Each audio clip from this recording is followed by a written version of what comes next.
ಒಂದು ಕಡೆ ಗಮನಿಸ್ತಾ ಇದ್ದೀರಿ, ಇದು ಮುಖ್ಯಮಂತ್ರಿ ಡಿಕೆ ಶಿವಕುಮಾರ್ ಅವರ ಸದಾಶಿವನಗರ ನಿವಾಸದ ದೃಶ್ಯಗಳು. ಹಲವು ಶಾಸಕರು ಸಚಿವರು ಅವರ ನಿವಾಸಕ್ಕೆ ಆಗಮಿಸಿ ಚರ್ಚೆಯನ್ನು ಮಾಡ್ತಿದ್ದಾರೆ. ಮತ್ತೊಂದು ಕಡೆ 4:05ಕ್ಕೆ ಇದ್ದಂತಹ ಪ್ರಮಾಣ ವಚನ ಸ್ವೀಕಾರದ ಸಮಯ ಕೂಡ ಬದಲಾಗಿದೆ.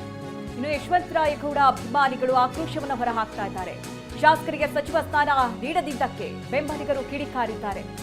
ನೋಡಿ, ಅಭಿಮಾನಿಗಳ ಆಕ್ರೋಶ ಕೂಡ ಭುಗಿಲೇಳ್ತಾ ಇದೆ. ಯಾಕೆ ಸಚಿವ ಸ್ಥಾನ ನೀಡಿಲ್ಲ ಅನ್ನುವಂತಹ ವಿಚಾರದಲ್ಲಿ, ಜೊತೆಗೆ ಅವರು ತೆಗೆದುಕೊಂಡಂತಹ ನಿರ್ಧಾರ ಈಗಾಗಲೇ ರಾಜೀನಾಮೆಯನ್ನು ಸಲ್ಲಿಸಿದ್ದಾರೆ. ಹೀಗಾಗಿ ಅವರ ಬೆಂಬಲಿಗರು ಸಾಕಷ್ಟು ನೋವಿನಲ್ಲಿದ್ದಾರೆ, ಆಕ್ರೋಶವನ್ನು ವ್ಯಕ್ತಪಡಿಸ್ತಾ ಇದ್ದಾರೆ. ಇನ್ನು ಈ ಕುರಿತಂತೆ ನಮ್ಮ ಪ್ರತಿನಿಧಿ ಹರೀಶ್ ಅವರ ಅಭಿಮಾನಿಗಳ ಜೊತೆಗೆ ಮಾತನಾಡಿದ್ದಾರೆ. ಏನ್ ಹೇಳಿದ್ರು ಬನ್ನಿ ನೋಡೋಣ. ಇಂಡಿ ಶಾಸಕರಾದಂತಹ ಯಶವಂತರಾಯಗೌಡ ಪಾಟೀಲ್ ಅವರಿಗೆ ಸಚಿವ ಸ್ಥಾನ ಸಿಗುತ್ತೆ ಅನ್ನುವಂತಹ ಬಹಳಷ್ಟು ನಿರೀಕ್ಷೆ ಇತ್ತು. ಆದರೆ ಹೈಕಮಾಂಡ್ ಕಳಿಸಿದಂತಹ ಸಚಿವರ ಪಟ್ಟಿಯಲ್ಲಿ ಯಶವಂತರಾಯಗೌಡ ಪಾಟೀಲ್ ಅವರ ಹೆಸರಿಲ್ಲ. ಹೀಗಾಗಿ ಅವರ ಬೆಂಬಲಿಗರು ಶಾಸಕರ ಭವನದಲ್ಲಿ ಘೋಷಣೆಗಳನ್ನು ಕೂಗ್ತಾ ಇದ್ದಾರೆ, ಹೈಕಮಾಂಡ್ ವಿರುದ್ಧ ಘೋಷಣೆಗಳನ್ನು ಕೂಗ್ತಾ ಇದ್ದಾರೆ. ಅದಕ್ಕೂ ಮುಖ್ಯವಾಗಿ ಯಶವಂತರಾಯಗೌಡ ಪಾಟೀಲ್ ಅವರು ತಮ್ಮ ಶಾಸಕ ಸ್ಥಾನಕ್ಕೆ ರಾಜೀನಾಮೆಯ ಕೊಡುವ ನಿರ್ಧಾರಕ್ಕೆ ಬಂದಿರುವಂತಹದ್ದು. ಸಾಕಷ್ಟು ಬೆಂಬಲಿಗರು ಇಲ್ಲಿ ನೆರೆದಿರುವಂತಹದ್ದು. ಬೆಂಗಳೂರಿನ ಶಾಸಕರ ಭವನದಲ್ಲಿ ನೆರೆದಿದ್ದಾರೆ.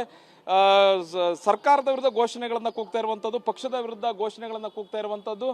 ಯಾಕೆ ನಮ್ಮ ಯಶವಂತರಾಯಗೌಡ ಪಾಟೀಲ್ ಅವರಿಗೆ ಸಚಿವ ಸ್ಥಾನ ಸಿಕ್ಕಿಲ್ಲ ಅನ್ನುವಂಥ ಆಕ್ರೋಶವನ್ನು ವ್ಯಕ್ತಪಡಿಸ್ತಾ ಇದ್ದಾರೆ. ನಾನು ಬೆಂಬಲಿಗರನ್ನ ಮಾತಾಡಿಸ್ತಾ ಹೋಗ್ತೀನಿ. ಸರ್, ಯಾಕೆ ಈ ಒಂದು ಆಕ್ರೋಶ ಅಂತ? ಸರ್, ಇಲ್ಲಿ ತನಕ ನಾವೆಲ್ಲ ಟಿ ವಿ ಮಾಧ್ಯಮದಾಗ ನೋಡಿದ್ದೀವಿ, ಹೈಕಮಾಂಡ್ ಲಿಸ್ಟ್ದಾಗ ನೋಡಿದ್ದೀವಿ. ಬೆಳಿಗ್ಗೆ 6 ಗಂಟೆ ತನಕ ನಮ್ಮ ಸಾಹೇಬರು ಸಚಿವರು ಆ ಥರ ಕೇಳಿ ಎಲ್ಲ ಗೊತ್ತಿದೆ. ಕರ್ನಾಟಕ ತುಂಬ ನೋಡ್ರಿ ಮಂದಿ. ಸರ್, ಒಮ್ಮಿಂದೊಮ್ಮೆ ಕೈ ಬಿಟ್ಟರೆ ಸರ್, ನ್ಯಾಯವಾಗಿ ಇದ್ದವ್ರಿಗೆ, ಕಾಂಗ್ರೆಸ್ ಪಕ್ಷದ ನಿಷ್ಠೆ ಇದ್ದವ್ರಿಗೆ, 3-4 ಸಲ ಹಾರಿಸಿ ಬಂದವರಿಗೆ, ಪಕ್ಷದಾಗ 50 ವರ್ಷಗಳ ಕಾಲ ಒಂದೇ ಪಕ್ಷ ಇದ್ದವ್ರಿಗೆ ಸರ್ ಬೆಲೆ ಇಲ್ಲ ಅಂದ್ರೆ ಸರ್ ಕಾಂಗ್ರೆಸ್ ಪಕ್ಷದಾಗ ಹೆಂಗಿರೋದ್ರಿ ಸಾಬ್ರ? ನಮ್ಗೆ ಎಷ್ಟು ಮನುಷ್ಯನ ನೋಡ್ತದೆ ಸಾಬ್ರ? ಈ ಥರ ಮಾಡಿದ್ರೆ ಕಾಂಗ್ರೆಸ್ ಪಕ್ಷದಾಗ ನ್ಯಾಯ ಇಲ್ಲೇನ್ರಿ ಸಾಬ್ರ? ನಾವು ಭಯಂಕರ ದುಃಖ ಆಗುತ್ತೆ ಸಾಬ್ರ. ನಮ್ಗೆ ನ್ಯಾಯನೇ ಒಟ್ಟ ಕಾಂಗ್ರೆಸ್ ಪಕ್ಷ ಇಲ್ಲ ಅನ್ನೋದು ಹಂಗಾಗ್ಯದ ಸರ್. ನಮ್ಗೆ ದಯವಿಟ್ಟು ಇದು ಭಾಳ ಮನುಷ್ಯನ ಹೋಗ್ಯ ಸಾಬ್ರ. ನಾ ಕೈ ಮುಗಿತೀನಿ ಹೈಕಮಾಂಡ್ರಿಗೆ, ಇನ್ನೊಂದು ಪರಿಶೀಲನೆ ಮಾಡಿ ದಯವಿಟ್ಟು ನಮ್ಮ ಸಾಹೇಬರಿಗೆ ಸಚಿವ ಸ್ಥಾನ ಕೊಡ್ರಿ ಸಾಬ್ರ. ಕೈ ಮುಗಿತೀವಿ ಸಾಬ್ರ.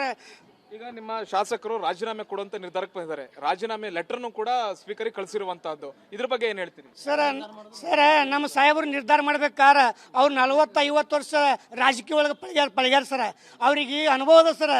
ಅವರು ಎಷ್ಟು ದುಡಿದ್ರು ಬಿ, ಪಕ್ಷಕ್ಕೆ ನಿಷ್ಠೆ ದುಡಿದ್ರು ಬಿ, ಯಾರೋ ಒಬ್ಬರು 4-5 ಮಂದಿ ಮಾತು ಕೇಳಿ ಸರ್ ಈ ಥರ ತಪ್ಪಿಸೋದ್ರಿಂದ ಸರ್ ಎಷ್ಟು ಅನ್ಯಾಯ ಆಗ್ತಿರ್ಬೇಕು, ಅವ್ರ ಮನಸ್ಸಿಗೆ ಎಷ್ಟು ನೋವಾಗಿರ್ಬೇಕು, ಅವ್ರು ಎಷ್ಟು ಗಾಯ ಆಗಿರ್ಬೇಕು ಸರ್. ನಮಗೆ ಎಷ್ಟು ದುಃಖ ಆಗ್ತದೆ, ಅವ್ರ ಫ್ಯಾಮಿಲಿಗೆ ಹಂಗಾಗಿರ್ಬೇಕು ಸರ್. ಯಾವ ನ್ಯಾಯ ಇದು? ಕಾಂಗ್ರೆಸ್ ಪಕ್ಷ ನ್ಯಾಯ ಇಲ್ವಾ?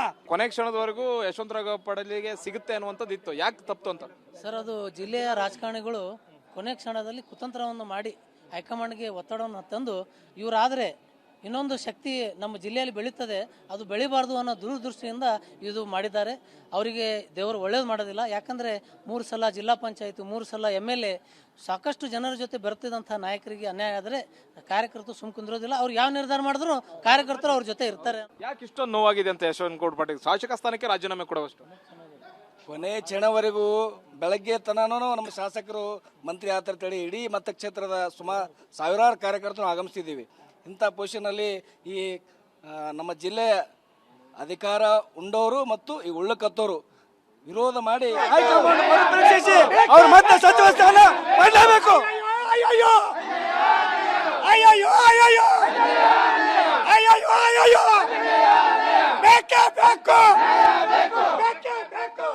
ಯಶವಂತರಾಯಗೌಡ ಪಾಟೀಲ್ ಅವರ ಬೆಂಬಲಿಗರು ಆಕ್ರೋಶವನ್ನ ವ್ಯಕ್ತಪಡಿಸ್ತಾ ಇದ್ದಾರೆ. ಕೊನೆ ಕ್ಷಣದವರೆಗೂ ಕೂಡ ಸಚಿವರ ಪಟ್ಟಿಯಲ್ಲಿ ಯಶವಂತರಾಯಗೌಡ ಪಾಟೀಲ್ ಅವರ ಹೆಸರಿತ್ತು, ಆದರೆ ಕೊನೆ ಕ್ಷಣದಲ್ಲಿ ಅವರ ಹೆಸರನ್ನ ತೆಗೆದುಹಾಕಲಾಗಿದೆ ಅನ್ನುವಂಥ ಆಕ್ರೋಶವನ್ನ ವ್ಯಕ್ತಪಡಿಸ್ತಾ ಇದ್ದಾರೆ. ಕ್ಯಾಮ್ರಾ ಪರ್ಸನ್ ಮಹಾದೇವ್ ಜೊತೆ ಹರೀಶ್, TV9 ಬೆಂಗಳೂರು.